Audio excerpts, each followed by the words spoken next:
자, 제가 지난주에 이렇게 말씀드렸는데 잊어먹으셨어요? 저는 목회자로서 주님이 저에게 아주 특별한 컨셉을 주셨어요. 그래서 우리가 코스모스랑 장미랑 다르잖아요. 그런 것처럼 저에게 목회자로서 아주 중요하게 준 컨셉이 뭔가 하면, 경씨가 뭐라 그랬어요? 예술 중심으로 전하시는.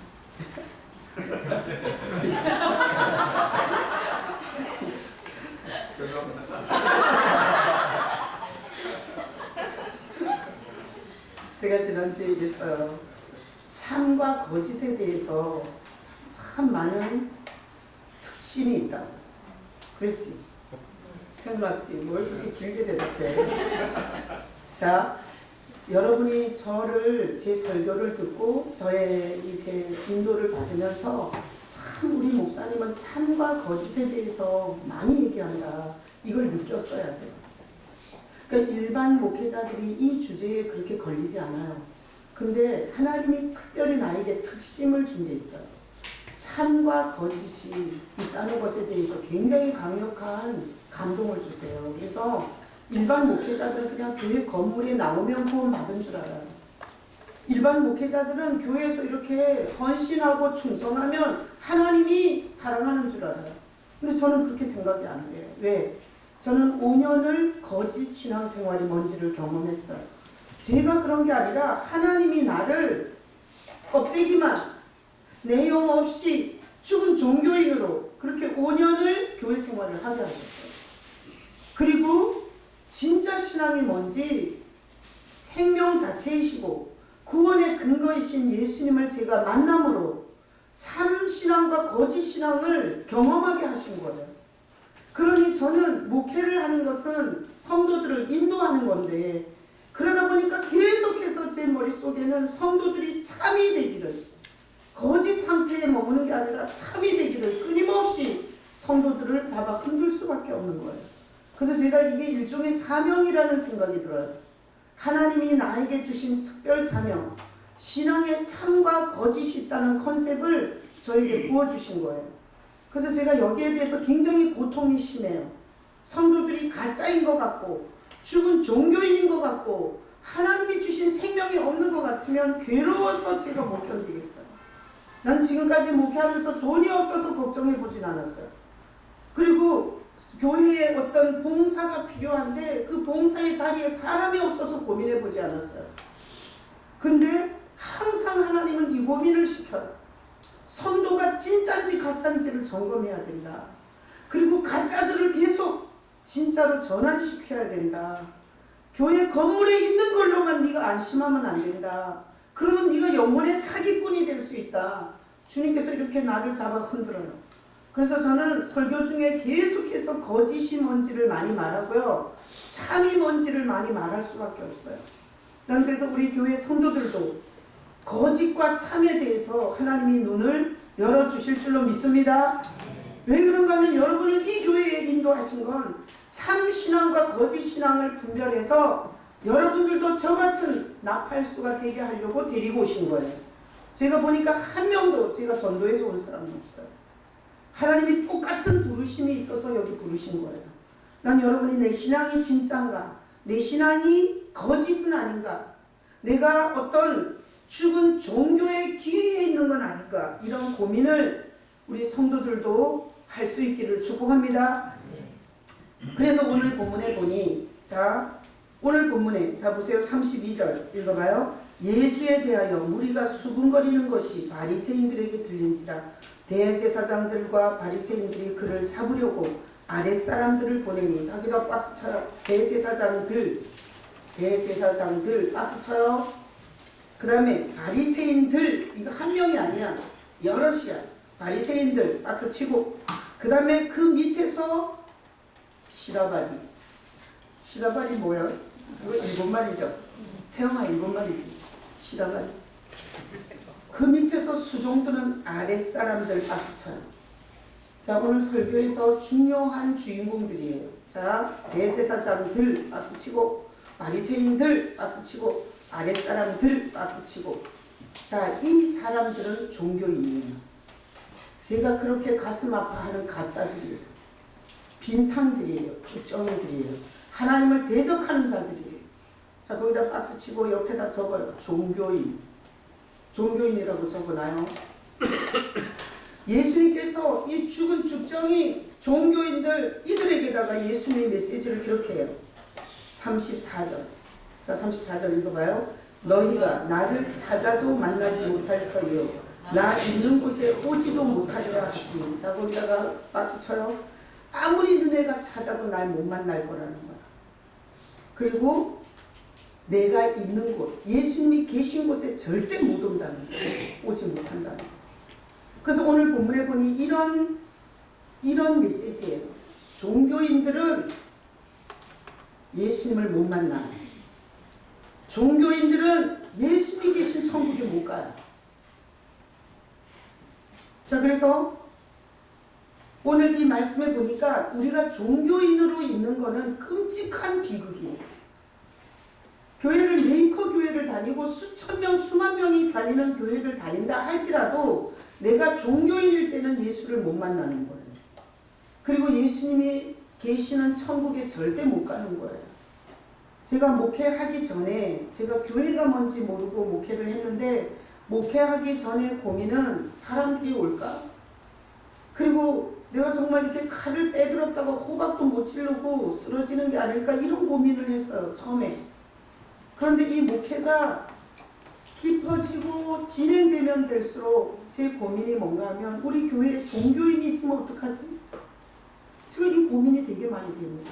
종교인이 있으면 어떡하지?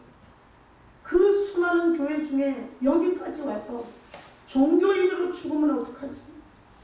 제가 그 생각이 그 고민이 되게 많이 들어요.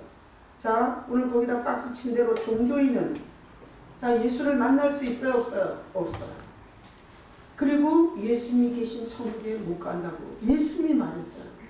찾아도 못 만나고 그리고 내가 있는 곳에 못 온다. 그래서 오늘 제가 설교를 할 때 왜 종교가 예수를 만나지도 못하고 예수님이 준비한 주님 계시는 곳에 가지도 못하는지를 설교할 거예요. 여러분의 영혼이 알아들을 수 있기를 축복합니다. 설교하기 전에 항시 주님 앞에 기도해요. 설교를 통해서 생각나게 하시고 깨닫게 해주시고 인도해 달라. 이게 하나님의 사역이에요. 여러분이 여기 앉아서 눈동자 풀고 딴 생각에 가 있잖아요. 그러잖아요. 그러면 아무것도 깨닫지 못하고 그냥 이 예배 자리에서 들러리만 하고 가는 거예요. 그게 얼마나 불쌍한 줄 아세요? 자, 그래서 왜 종교는 예수를 만나지도 못하고 천국도 못 가냐? 자, 우리는 원래 하나님과 함께 있었어요. 함께 있을 때는 신생아가 아무것도 할 줄 몰라요. 신생아가 할 줄 아는 건 우는 것밖에 못해요. 여러분 자식들을 다 낳아봤잖아요. 자식이 태어나면 잘 보지도 못해요. 이게 신생아는 시력이 없어요. 신생아는 청력이 없어요. 우리가 보기에는 보는 것 같지만 걔는 지금 눈동자를 굴릴 뿐이지 시력도 없고 청력도 없어요. 그리고 자기가 똥을 싼 줄 알아요. 배가 고픈 줄 알아요. 신생아가 유일하게 하는 건 우는 것밖에 못해요. 그런데 그 신생아가 엄마 품에 있으면 엄마가 그 신생아를 돌보아서 그 신생아가 보호를 받아요. 자, 보호받죠? 추운 것 같은 포대기를 싸줘요. 배가 고픈 것 같으면 우유를 정확한 시간에 먹여줘요. 그리고 우유를 줬는데도 울잖아요. 그러면 기저귀를 봐줘요. 그래서 똥꼬가 뻘겋게 물르지 않게 얼마나 불철주야 엄마의 돌봄을 받는지 몰라요. 자, 이 신생아가 엄마 품에 있을 때는 보호받죠, 공급받죠, 그리고 모든 사랑을 받아요. 근데 하나님을 떠난 인간은 신생아가 엄마를 잃어버린 것보다 더 비참해요. 여러분이 이 설교를 들으면서 하나님이 어떤 때는 필요했다가 필요 없다 이러지만 실제적으로 우리의 영적 상태로 들어가면 하나님과 함께하지 않는 인간은 신생아가 엄마를 잃어버린 것보다 더 끔찍하고 비참한 상태가 돼요. 왜?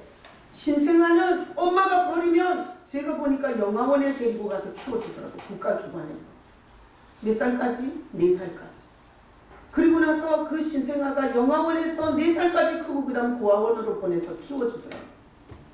그런데 하나님을 떠난 인간은 신생아가 엄마를 잃어버린 것보다 더 비참한데 그 인간은 두려움, 걱정, 근심, 염려, 열등감, 피해의식, 온갖 인생의 저주스러운 감정을 다 뒤집어 쓰고 살아야 되기 때문에 신생아가 엄마 잃어버린 것보다 하나님 없이 사는 인간이 더 비참하다는 생각이 들어요.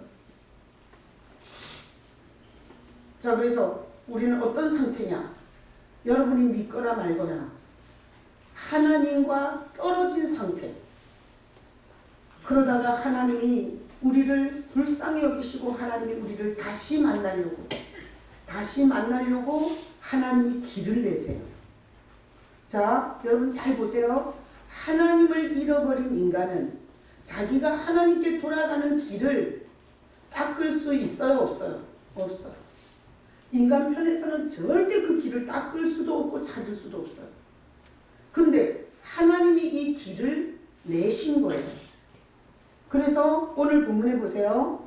거기 33절. 33절 봐요.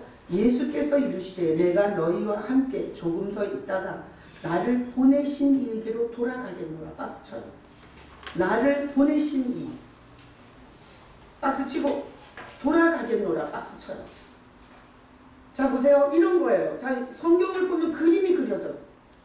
자, 보세요. 하나님과 우리가 떨어져서 신생아가 엄마를 잃어버린 것보다 더 비참한 상태, 정신적 비참, 육체적 비참, 인생의 길에 대한 비참, 이 비참을 가지고 사는데, 자, 예수님이 이러잖아요. 보내서 왔다는 거예요. 그죠? 어디서 왔겠어요? 하늘에서 보내서 이렇게 온 거야. 이랬다가 돌아가겠다는 거야. 그러니까 왔다가 간 거예요. 그러면서 예수님이 뭘 했나 하면 하나님께로 돌아가는 길을 닦아놓은 거예요. 아셨어요? 자, 예수님은 우리 이 비참한 인생이 길이 어딘지를 몰라. 그래서 제가 주보에다 이렇게 놨어요. 길이 어디냐? 어디가 길이냐? 자, 인간은 절대 이 길을 닦을 수도 없고 이 길을 알 수도 없어요. 근데 하나님이 예수님을 보냈다가 돌아감으로 인해서 왔다가 가니까 길이 닦아진 거예요. 제가 아스팔트 공사하는 걸 봤어요. 그냥 우연히 봤어요. 근데 성경을 읽다가 그게 그림처럼 떠오르더라고요. 어떻게? 아스팔트를 닦을 때 보면 밑에다가 자갈을 깔더라고요. 여러분 보셨어요? 밑에다 자갈을 깔고 그 위에다 콜타르를 발라요. 그리고 나서 울퉁불퉁한 거를 그 무거운 그 기계 이름이 뭐예요? 여기 현장에서 일하시는 분 계세요? 무거운 걸 갖고 왔다 갔다 왔다 갔다 하면서 평평하게 다지는 거 보셨죠? 못 봤어요? 그거를 생각나게 하시며 성경에서 죄에 빠진 인간은 절대 하나님으로 가는 길을 몰라요. 근데 하나님이 예수님을 보냈다가 돌아가게 하면서 이걸 길을 왔다 갔다 닦아놓은 거예요. 그런데 사람들은 그 길을 따라가냐? 아니에요. 여러분, 이 세상의 모든 종교는 다 도를 닦고 있는 거 아세요? 특히 불교는 도 닦아요. 불교의 석가모니는 인도의 왕자였어요. 엄마 아버지가 그 아들을 세상의 눈물, 세상의 고통을 보게 하고 싶지 않았어요. 자기 자식을 너무 사랑했고 그만한 권력을 갖고 있었기 때문에. 그래서 그 인도의 왕자로 태어난 석가모니를 슬픔도 가난도 질병도 보여주지 않으려고 높은 담을 쌓았어요. 그리고 그런 거를 그 나쁜 거, 그 좋지 않은 것을 전혀 보지 않고 행복하게 살기를 원했어요. 그런데 이 석가모니 인도 왕자가 어느 날 담 구멍으로 밖의 세상을 봤는데 너무 비참한 거예요. 가난과 질병과 그리고 그 고통하는 인생들을 보게 됐어요. 그래서 석가모니가 왕국을 나와요. 그리고 나서 보리수 아래 가서 인생이 뭐냐, 산다는 게 뭐냐, 이 길 끝이 뭐냐, 삶은 무슨 의미가 있냐, 이 돌을 닦은 거예요. 그래서 이 돌을 닦아서 그걸 팔만대장경에 쓴 거야. 그걸로 불경을 만든 거예요. 자, 불교는 지금도 산에 가서 돌 닦고 있어요. 그래서 술집도 없고 여자도 없고, 그리고 세상 쾌락과 멀어진 산속에 들어가서 일생 돌을 닦는 거예요. 여러분, 살인보다, 도둑질보다, 강도보다 훨씬 더 하나님이 볼 때 진노할 죄는 하나님이 예수님을 보내서 돌아가게 해서 닦아놓은 길을 거절하고 인생의 길을 닦고 있는, 돌을 닦고 있는 것은 하나님의 진노를 살 일이에요. 난 여러분이 하나님이 닦아놓은 길을 따라갈 수 있기를 축복합니다. 자, 보세요. 길 따라가는 건 너무 쉬워요. 경부고속도로 닦아놓은 대로 가니 부산 나오잖아. 영동고속도로 닦아진 대로 160씩 우리 김창국 집사님 오늘도 180씩 받고 오세요. 강릉에서 2시간 10분에 왔대요. 어디 휴게소에 가서 오줌까지 누구 2시간 10분 왔으면 거의 날아오시고. 영동고속도로 닦아놓으니까 180씩 달려갖고 2시간 10분 만에 통과하잖아요. 여러분 생각해보세요. 닦아놓은 길을 가는 것처럼 편한 게 없어요. 얼마나 편한지 몰라. 그냥 가면 돼. 그런데 길을 닦는다고 생각해봐. 얼마나 힘들고 스트레스 받는지 몰라. 난 여러분이 다른 뭐 엄청난 하나님께 충성을 못하더라도 하나님이 닦아놓은 길, 예수님에 대한 부분에 대해서 여러분이 믿음이 있으시기를 축복합니다. 그리고 볼 줄 알아야 돼. 이 세상 종교가 뭔 짓을 하는지. 하나님이 보낸 길을 거절하고 인간들이 세운 길을 쫓아가는 거예요. 이게 얼마나 끔찍한 비극인지 몰라요. 자, 그래서 말씀에 내가 없는 소리 했다고 뭐로 할까봐 여기 적어놨어요. 요한복음 14장 6절에 보면 예수께서 이르시되 내가 곧 길이다 그랬어요. 예수님을 따라가는 건 무슨 뜻이냐? 하나님이 닦아놓은 길을 따라간다는 고백이에요. 난 여러분이 교회 건물만 연락 쫓아다니고 예수님이 날 위해서 뭘 했는지를 모르고 예수님에 대해서 경배와 찬양과 감사를 드리지 못하는 전혀 길과 상관없는 종교짓을 하는 여러분이 한 명도 없기를 축복합니다. 그래서 이런 거예요. 자, 내가 어디가 길인지 아냐고. 이 죄인이, 이 욕심으로 눈이 먼 자가 더 갖고 싶어서 지금도 온 인생을 그렇게 경영하는 자가 인생의 궁극적인 길이 어딘지 어떻게 알겠냐고요. 그런데 하나님이 길을 닦아놓은 거예요. 예수님은 우리 죄인이 갈 수 없는 길을 닦느라고 우리 죄를 짊어지고 십자가를 져요. 그리고 우리 죄를 속량하는 사역을 해요. 그리고 우리에게 죄인이 아버지께로 돌아갈 수 있는 길이 되어주셨어요. 자, 그래서 하나님이 보실 때 이 닦아놓은 길을 따라오기만 해도 하나님이 볼 때는 너무나 기쁘고 사랑이고. 여러분, 오늘 설교를 통해서 제가 고속도로를 닦는다는 이화를 들었는데 여러분이 길을 볼 때마다 예수님이 생각날 수 있기를 축복합니다. 이 성경에서 언제 읽지도 않는데 어떻게 알겠어요. 여러분이 고속도로를 달리면서 그리고 여러분이 길을 따라서 집에 돌아갈 때 여러분이 퇴근하는 길 속에서 이미 닦여진 길로 계시는 예수님이 생각나시기를 축복합니다. 그렇게 삶의 도로를 볼 때마다 예수님이 하나님이 오라고 닦아놓은 길이라는 게 생각나는 사람은 거짓 신앙이 될 수가 없어요. 왜 거짓 신앙이 되냐? 교회를 와도 예수님을 생각한 적이 없고 예수님이 뭘 했는지 생각하고 싶지도 않고 예수님 말고 재밌고 코믹한 감동을 주는 얘기에 홀딱 빠져 있으면 그럼 우리는 거짓 신앙이 될 수 있어요. 전 처음부터 끝까지 지금 예수님을 설교하고 있어요. 자, 그럼 예수님은 이렇게 길 닦아갖고 우리를 도대체 뭐 하려고 길을 닦았냐. 자, 말씀해 보면 또 이렇게 나와 있어요. 말씀 올려주고 14장 2절 3절인데 보세요. 내 아버지 집에 거할 곳이 많도다. 그렇지 않으면 너희에게 일렀으리라. 내가 너희를 위하여 거처를 예비하러 가노니 가서 너희를 위하여 거처를 예비하면 내가 다시 와서 너희를 내게로 영접하여 나 있는 곳에 너희도 있게 하리라. 예수님이 왔다가 간 이유는 우리는 이 땅에서 100년 안에 다 죽어야 돼요. 다 놓고 이 땅에서 우리는 언젠가는 가야 돼요. 어떤 인간도 이걸 거절할 수가 없어요.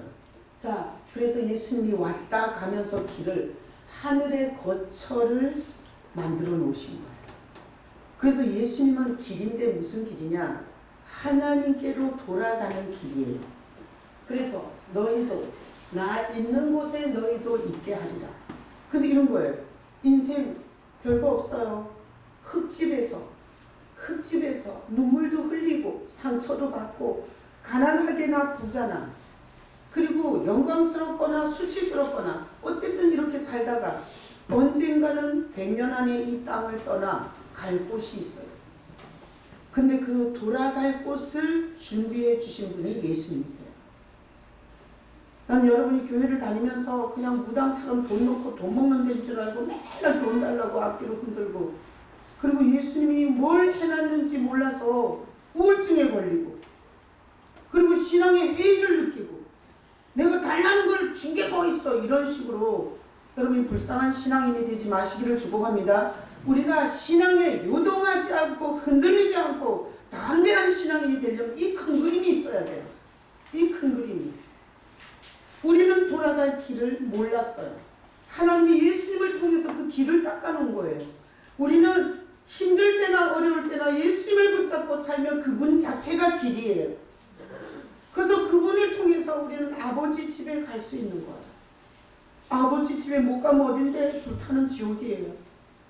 여기서 한 세상 돈 벌어서 내가 하고 싶은 대로 다 퍼마시고 내가 하고 싶은 대로 다 살고 거기 불타는 지옥에 가서 눈 뜨면 좋겠어요.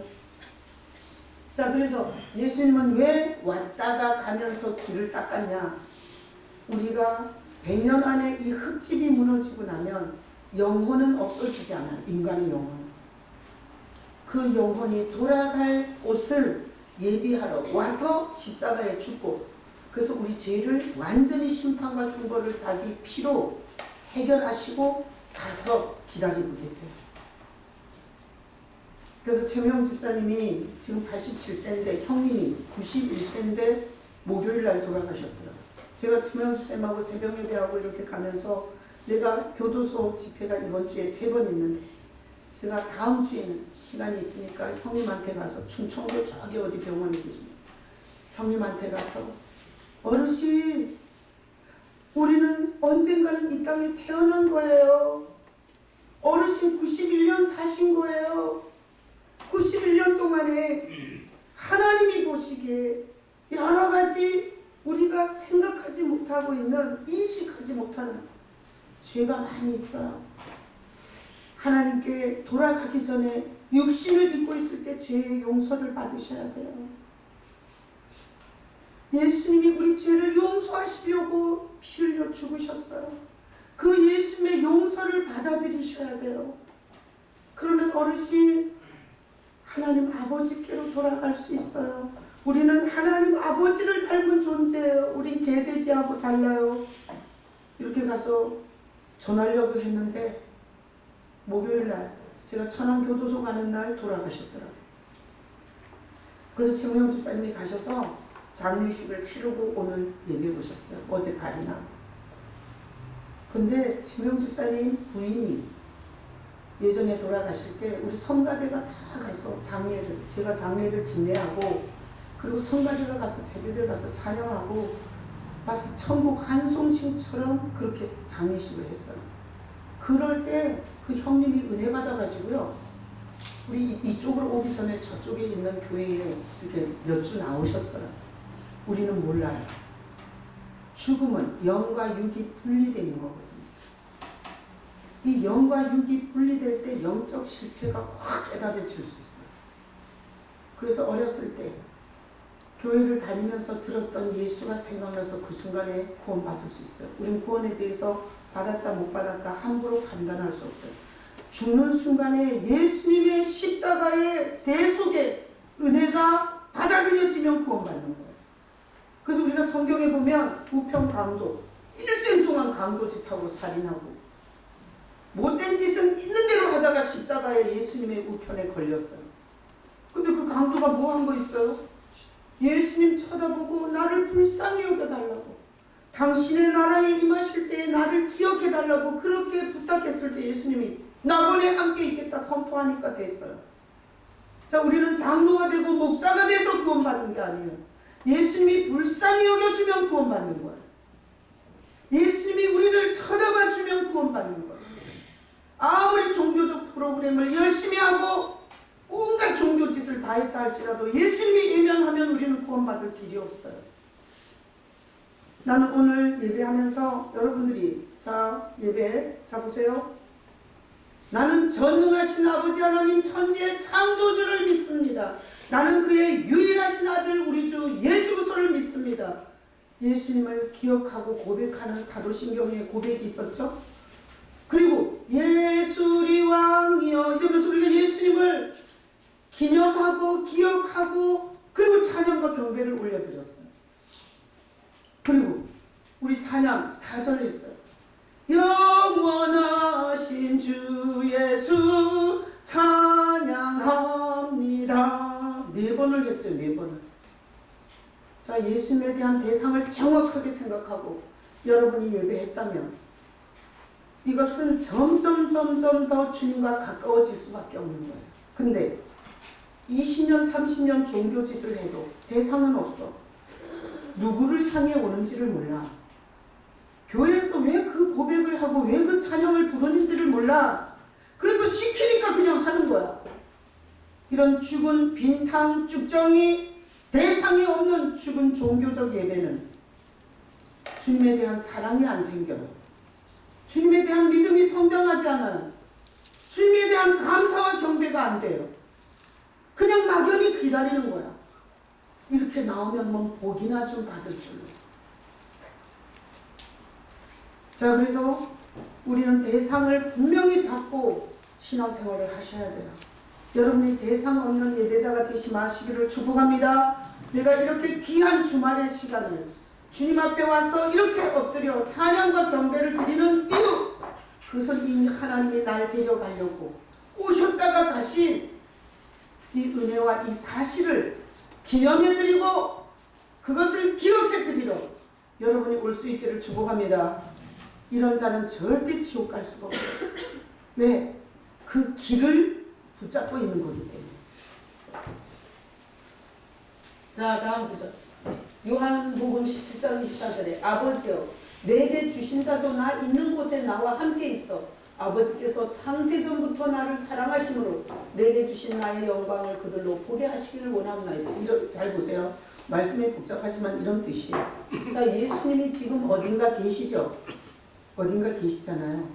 근데 나 있는 곳에 나와 함께 있어. 우리가 언젠가는 이 흙집을 벗고 예수님이 계신 곳에 가서 함께 있는 거예요. 여기 말씀해 보면 나의 영광을 그들로 보게 하소서.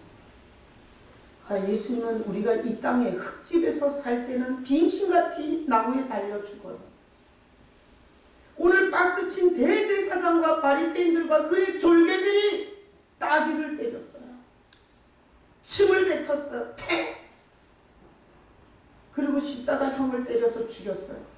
우리가 흙집에서 사는 예수는 힘없는 예수 같고, 그리고 볼품이 없는 예수 같고, 그리고 이 세상에서 수치와 모욕 가운데서 비참하게 죽은 예수 같은데, 우리가 언젠가는 주님의 영광이 얼마나 클지를 볼 거예요. 언젠가는 이 육신의 흙집이 무너지고 예수님이 닦아놓은 길을 따라 가면 나 있는 곳에 나와 함께 있어 나의 영광을 그들로 보게 하시기를. 우리가 거기 가서 내가 믿었던 예수, 내가 주일마다 가서 찬양하고 경배했던 예수가 이런 분인지 몰랐다고 기절을 할 만큼 그분은 영광이 크신 분이세요. 우리 죄인을 사랑하셔서 죄인 대신 죽어주려고 자기를 육신에 갇혀서 오신 분이지, 이분의 영광은 이루 말할 수가 없는 영광을 갖고 계신 거예요. 우리가 흙집에서는 도저히 이분의 영광을 볼 수가 없어요. 근데 언젠가는 우리가 이 흙집이 무너지고 닦여진 길을 따라서 그분에게 갔을 때 그분이 얼마나 큰 영광을 가졌는지를 볼 거예요. 난 여러분이 그 예수님의 본체, 예수님의 실제적 영광을 볼 수 있기를 예수님의 이름으로 축복합니다. 그걸 본다는 건 뭔가 하면 구원받는 거예요. 그걸 본다는 건 내가 거처로 돌아간 거예요.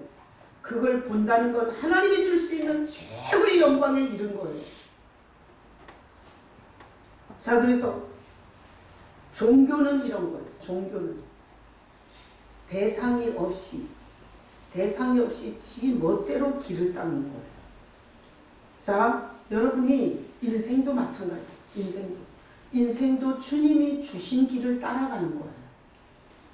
우리가 하나님 집도 주님이 주신 길을 따라가듯이 인생도 주님이 주신 길을 따라서 가는 거예요. 여러분이 지금 이 설교를 들으면서 너무 스트레스가 심해.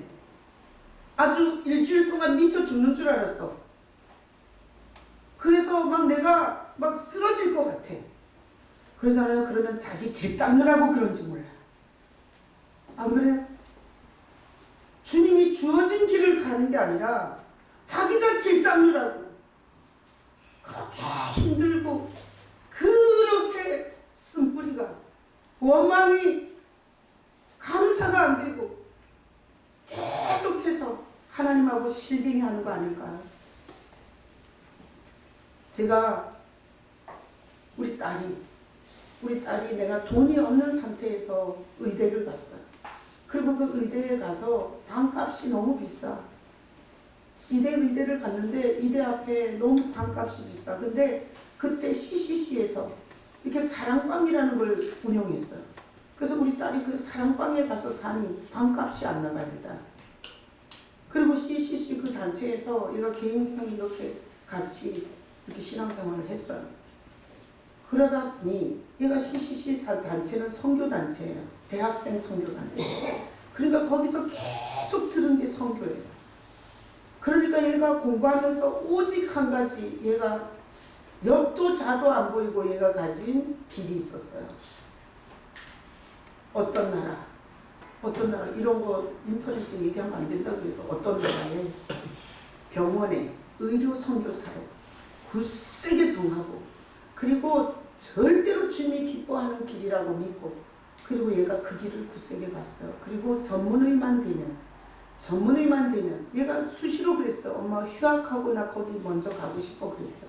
근데 제가 그랬어요. 휴학을 하면 네가 돌팔이가 돼갖고 현장에 나가면 사람 죽일 수도 있는 거 아니냐. 제대로 하고 나가라. 이래갖고 휴학을 한다는 걸 되게 많이 막았어요.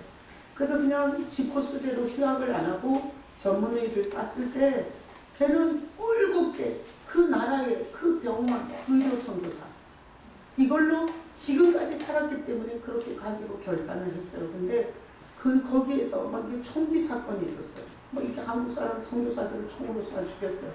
그러니까 선교사들 이제 들어오지 말라는 거야.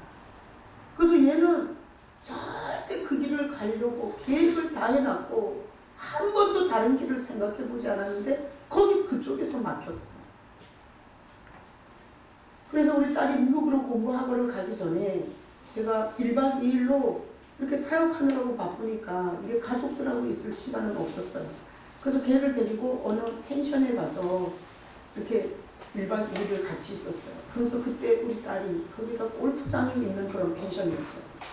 근데 골프 리조트 같은 데였어요. 근데 거기서 자고 아침 새벽에 일어나서 그 골프 코스를, 그때는 골프 치는 사람이 하나도 없었어요. 그 멋있는 잔디 거기를 이렇게 쭉 걸었어요.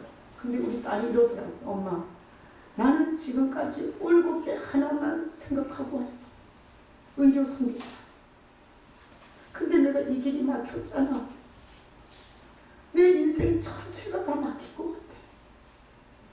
난 이제 뭘 위해서 살아야 할지 모르겠어. 그래서 이제는 그냥 주어지는 대로 살려고. 저한테 그러더라고요.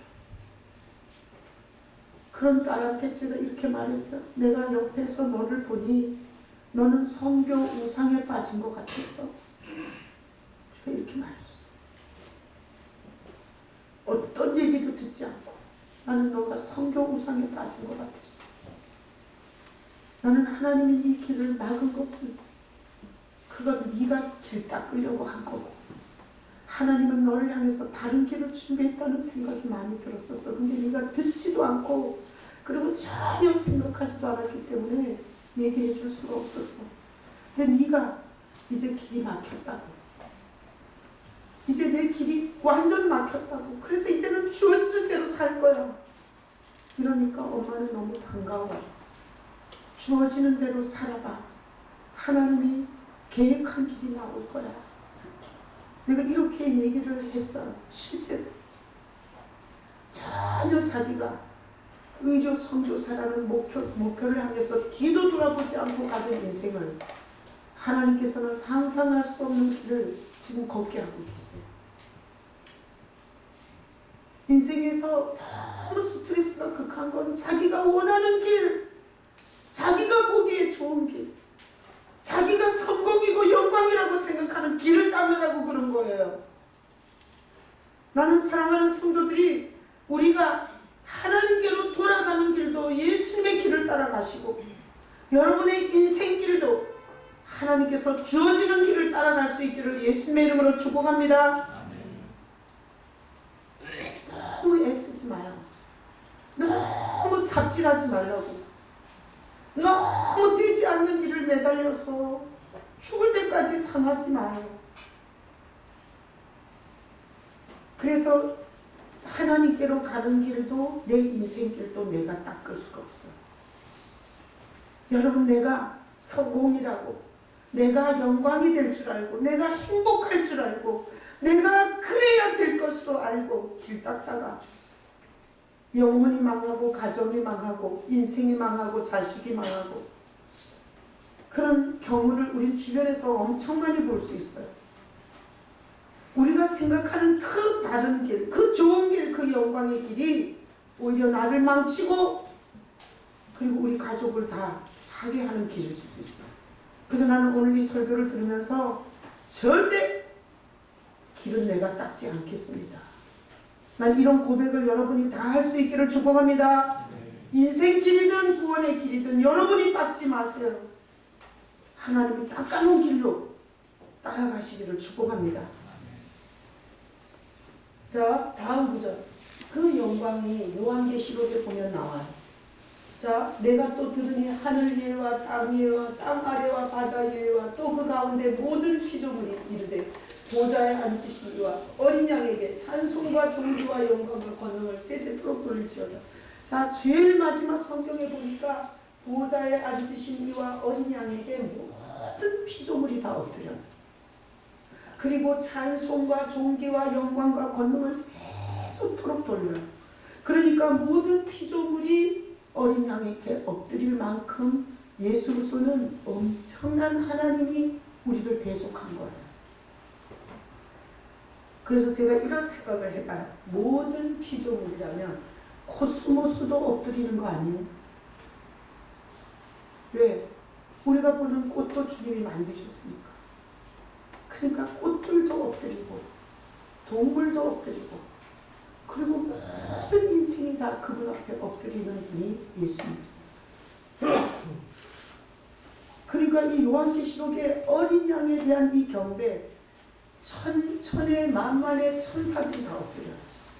이 구절에는 이거 해놨지만 우리 요한계시록에 보면 이 어린 양 예수께 모든 천사와 천군이 다 엎드리고요. 모든 인생들의 대표인 24장로가 엎드리고요. 모든 피조물이 다 엎드려요. 자, 그러는 이유는 뭐냐? 하나님 닮게 창조한 인간, 자기가 얼마나 비참한 존재인지 인식도 못해. 그냥 더 많이 갖고 더 좋은 거 가지고 더 좋은 거 입고 살 줄밖에 몰라. 자기 운명을 모르고 자기가 어디서 와서 어디로 가는지를 몰라. 개돼지나 다를 바 없이 이렇게 추악한 우리를 보고 하나님이 가슴 아파서 길을 보냈어요. 예수님의 길을 보내고 그리고 그 길을 깎아놨어요. 그런 예수 그리스도를 통해서 하나님이 우리를 다시 만나고 싶어 하는 거예요. 난 여러분이 한 세상 이상에서 이 세상에서 흙집에서 외제차 타고 싶고 더 넓은 평수에서 살고 싶고 저 강남 압구정동에 가갖고 요새 아파트 10억씩 오르기 때문에 한 달에 그런 걸 눈에 진물이 나도록 그리워하면서 하나님이 우리를 얼마나 만나고 싶어 하는지 그 사랑을 저버리고 그렇게 불쌍하고 비참하게 사는 여러분이 되지 않기를 축복합니다. 그래서 이래야 돼요. 우리를 이 흙집에 살면서 이 어린 양께 예배할 줄 알아요. 예배할 줄. 저는 목회자이기 때문에 생각해봐요. 하나님이 제일 기뻐하는 게 뭘까? 목회자이기 때문에 고민을 해봐요. 자, 그래서 예를 들어서 하나님이 날 살리려고 예수님을 보낸 거야. 그 독생자를 나무에 걸은 거야.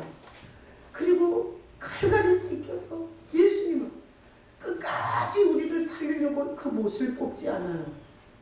그 능력 많으신 하나님이 못에 끝까지 달려서 마지막 피 한 방울까지 흘리고 우리가 갈 지옥에 3일 동안 내려가 있다가 우리를 위해서 부활하셨어요.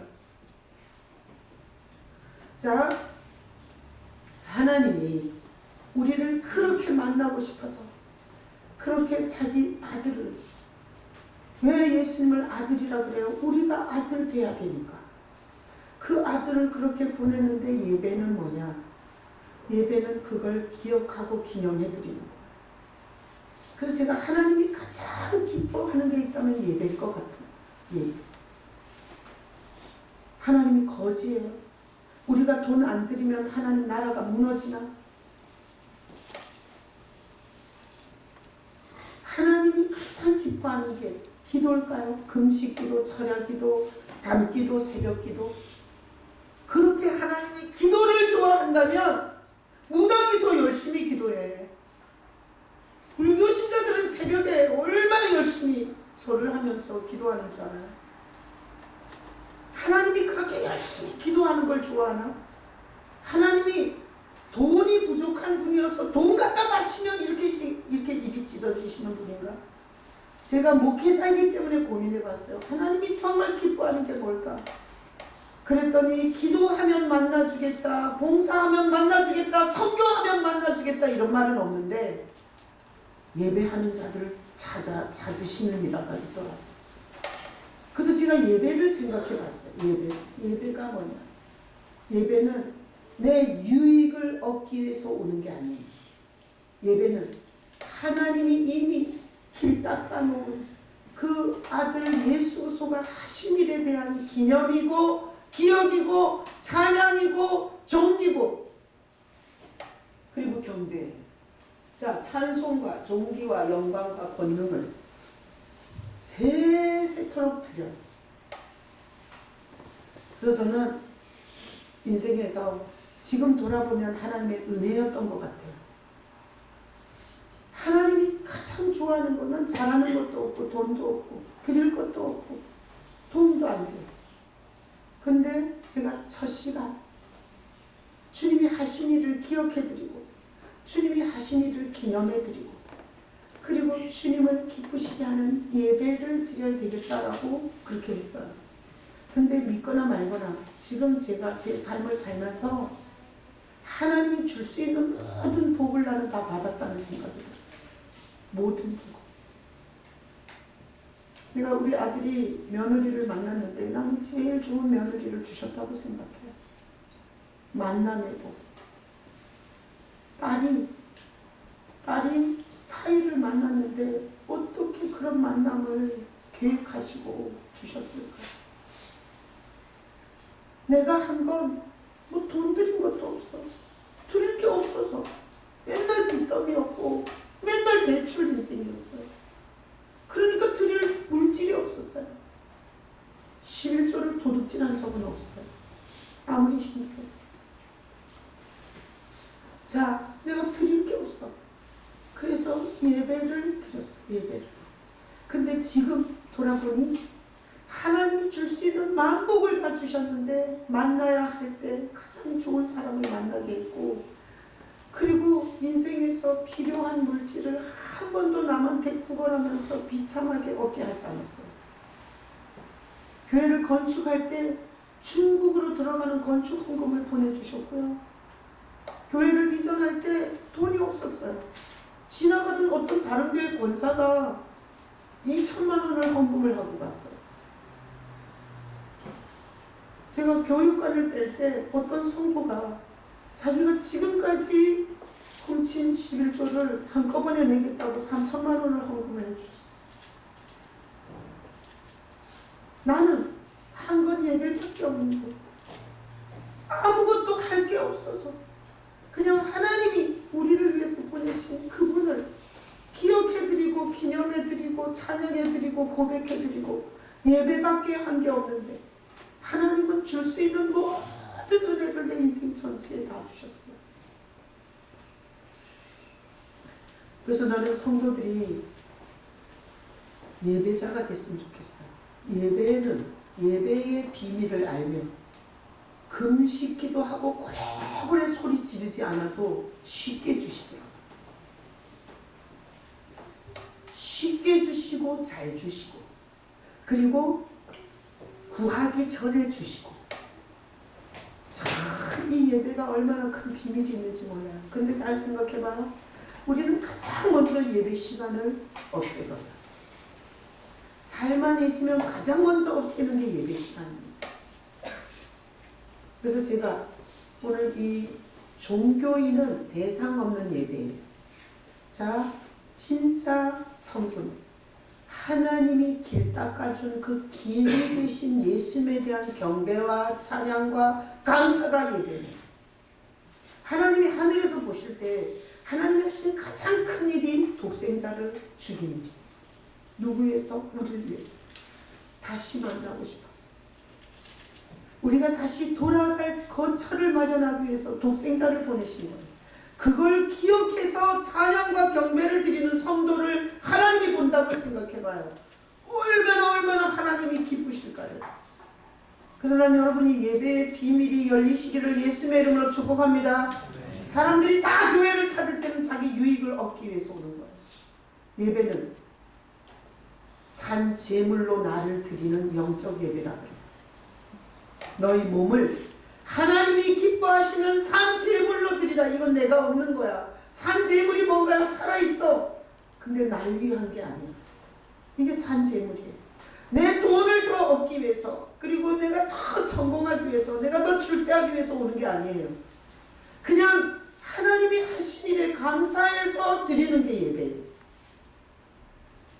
그래서 그렇게 예배하면 참 쉬워요.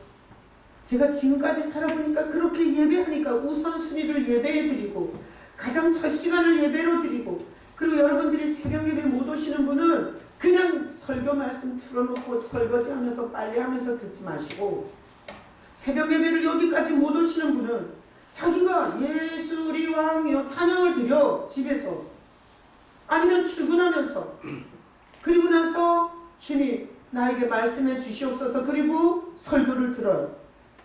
그러면 그거는 주님을 향해 있는 예배가 될 수 있어요. 그러나 설교를 틀어놓고 자기가 다 할 일을 하고 시간을 따로 빼지는 않아. 그렇다면 그거는 정보를 듣는 거고 자기 유익을 위한 행위지 예배는 아니에요. 그래서 나는 예배의 비밀을 아는 자예요. 참과 거짓에 대한 비밀을 알 뿐만 아니라 얼마나 하나님을 기쁘시게 하는 것이 예배인 줄 알아요. 그러니까 성도들에게 이거를 가르쳐주고 싶은 거예요. 그래서 자, 제가 지난 해에 뽑은 말씀이에요. 자, 우리가 성부 영신 예배 때 11시 40분에 만나서 우리가 찬양을 드려요. 20분 동안. 그리고 제가 멘트를 짧게 하고 이렇게 말씀 카드를 뽑아요. 근데 이게 다 성경 말씀이에요. 성경 말씀은 버릴 게 있어요, 없어요? 없어요. 다 하나님의 말씀이라 어떤 말씀이든지 다 귀한 거예요. 제가 이렇게 신구약을 해서 지난해에 다 뽑아가고 남은 게 이거였어요. 그래서 제일 마지막에 제가 이걸 뽑았어요. 근데 지난해의 말씀이 이거예요. 여호와를 경외하는 것이 지혜의 근본이요 거룩한 자를 아는 것이 명철입니다. 그래서 하나님을 경외하는 것, 이것은 예배 속에서 가장 많이 나오는 거예요. 그래서 제가 이렇게 생각했어요. 올해는 정말 살아계신 주님을 예배하는 한 해로 살자, 이렇게 작심했어요. 그것이 구약의 말씀이고 신약의 말씀은 성 안에서 내가 성전을 보지 못하였으니 이는 주 하나님 곧 전능하신 이와 및 어린 양이 그 성전이십니다. 그러니까 이런 메시지가 되더라고요. 하나님을 경외하는 예배, 그 예배의 대상은 하나님 아버지와 어린 양. 그래서 올 한 해 예배하는데 굉장히 제가 마음을 다잡고 그리고 예배했어요. 그러면서 새벽에 예배할 때 여기가 설레요. 왜? 예배를 작정하고 그리고 주님을 예배하기로 하니까 내 마음이 설레더라고요. 오늘은 무슨 찬양을 부를까? 무슨 찬양을 불러서 하나님을 기쁘시게 할까? 그게 내가 막 설레. 매일 새벽에 예배하는데 난 집에서 일어나서 여기 올 때 설렜어요. 그리고 오늘 본문을 통해서는 주님이 뭐라고 말씀하실까? 이래서 설렜어요. 제가 태국에 가서 지난해에 태국도 가고 캄보디아도 갔는데 교도소에 가서도 한시 제가 찬양 시간에 주님을 경배했어요. 여러분 기도원에 가서 그리고 부흥회하는 목사님들을 보면 자기가 찬양은 안 해요. 앉아있다가 설교 시간이 그냥 올라와요.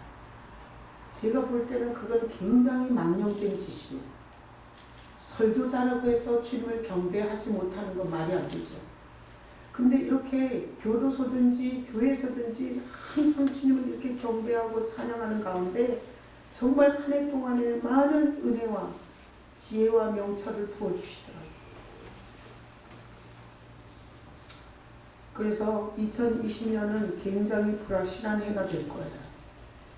김정은이는 성탄 선물을 주겠다고 미국에서는 너네가 세게 나오면 우리가 세게 나갈 거고 지금 이 우리나라와 상관없이 둘이 맞붙어 있어요.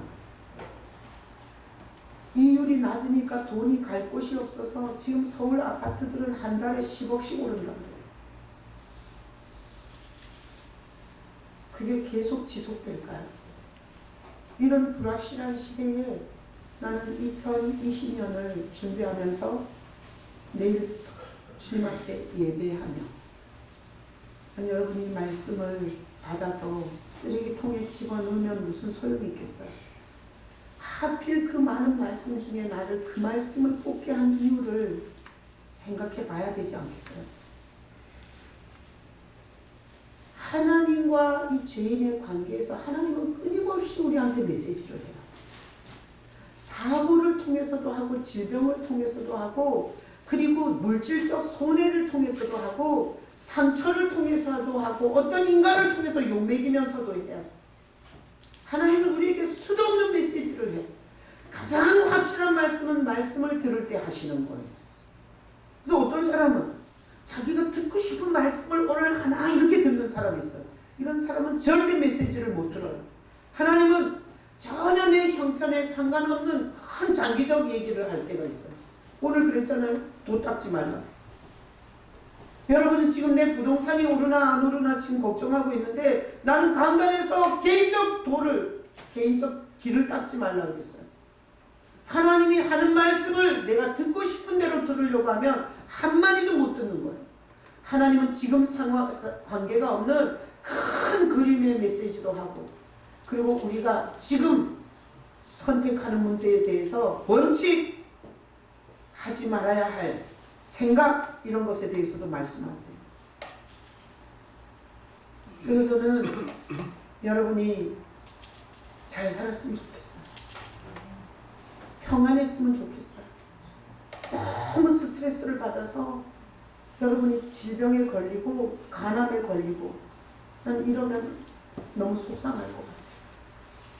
그래서 오늘 이 본문을 통해서 여러분이 이 메시지를 들으셔야 해요. 길은 누가 닦아요? 하나님이 직접 닦아요. 우리가 아버지께로 돌아가는 길은 누구예요? 예수님이세요. 예수님은 우리의 목자세요. 인생에서 가장 가까이 두고 의논해야 될 목자예요. 오늘 새벽 부분이 한 아기가 우리에게서 낳고 한 아들을 주셨는데 그의 이름은 영존하시는 아버지라 전능하신 하나님이라 그는 기묘자요 모사요. 오늘 새벽에 그 설교하면서 모사에 끌렸어요. 모사가 뭔지 알아요? 모사꾼을 말하는 거예요. 예전에 모든 왕들은 모사꾼이 있었어요. 그래서 전쟁을 할 때 모사꾼을 통해서 전략을 들었어요. 그리고 전쟁에 승리했어요. 다윗도 모사꾼이 있었어요. 다윗 왕의 모사꾼은 후세였어요. 도망칠 때 후세의 얘기를 듣고 다윗이 복귀를 해요. 우리 이 시대, 이 어려운 시대를 살아가는데 우리 곁에서 모사꾼이 되어주시는 분이 예수님이세요. 오늘 새벽에 얼마나 은혜가 됐는지 몰라요. 내 인생에 물질 문제든 건강 문제든 자식 문제든 목회 문제든 어떤 문제든 주님은 내 모사꾼으로 곁에서 계속 정보를 주고 가르쳐주고 그리고 인도해 주세요. 나만 그러나요? 여러분 곁에도 예수님 계셔서 아플 때 거기서 그 병을 이길 수 있는 모사를 주실 거예요. 여러분이 낙심하고 우울할 때 그때 여러분 곁에서 여러분에게 그 모사를 듣게 해주실 거예요. 예수님은 죽은 신이 아니에요. 예수님은 우리 인간을 다시 하나님께로 데려가려고 오신 길이세요. 여러분이 주님을 예배하는 것을 기뻐하고 그리고 제가 이런 도전도 한번 해보고 싶더라고요. 지금까지 출근 시간에 유행가 들었어요. 그리고 지금까지 출근 시간에 말씀 같은 건 듣고 싶지도 않았어. 근데 한번 1년 동안 해보세요. 내 영혼이, 내 정신이, 내 물질이, 내 환경이 뭐가 달라지는지. 그래서 오늘 우리 다 같이 복창해요. 길은 하나님이 닦는 거다. 구원의 길은 예수님이시다. 내 인생의 길도 하나님이 닦아놓은 길로 가겠습니다. 자, 우리 이 흙집에서 살 수 있는 건 그건 하나님이 해주셔. 우리가 할 수 있는 건 주님을 예배하고 경배하는 일만 하면 돼요. 그럼 주님이 막힌 길 뚫고 구부러진 길 펴고 함정에 덫에 빠질 길 도두어서 우리에게 약속하신 평탄한 길로 인도해 주실 줄로 믿습니다. 아멘.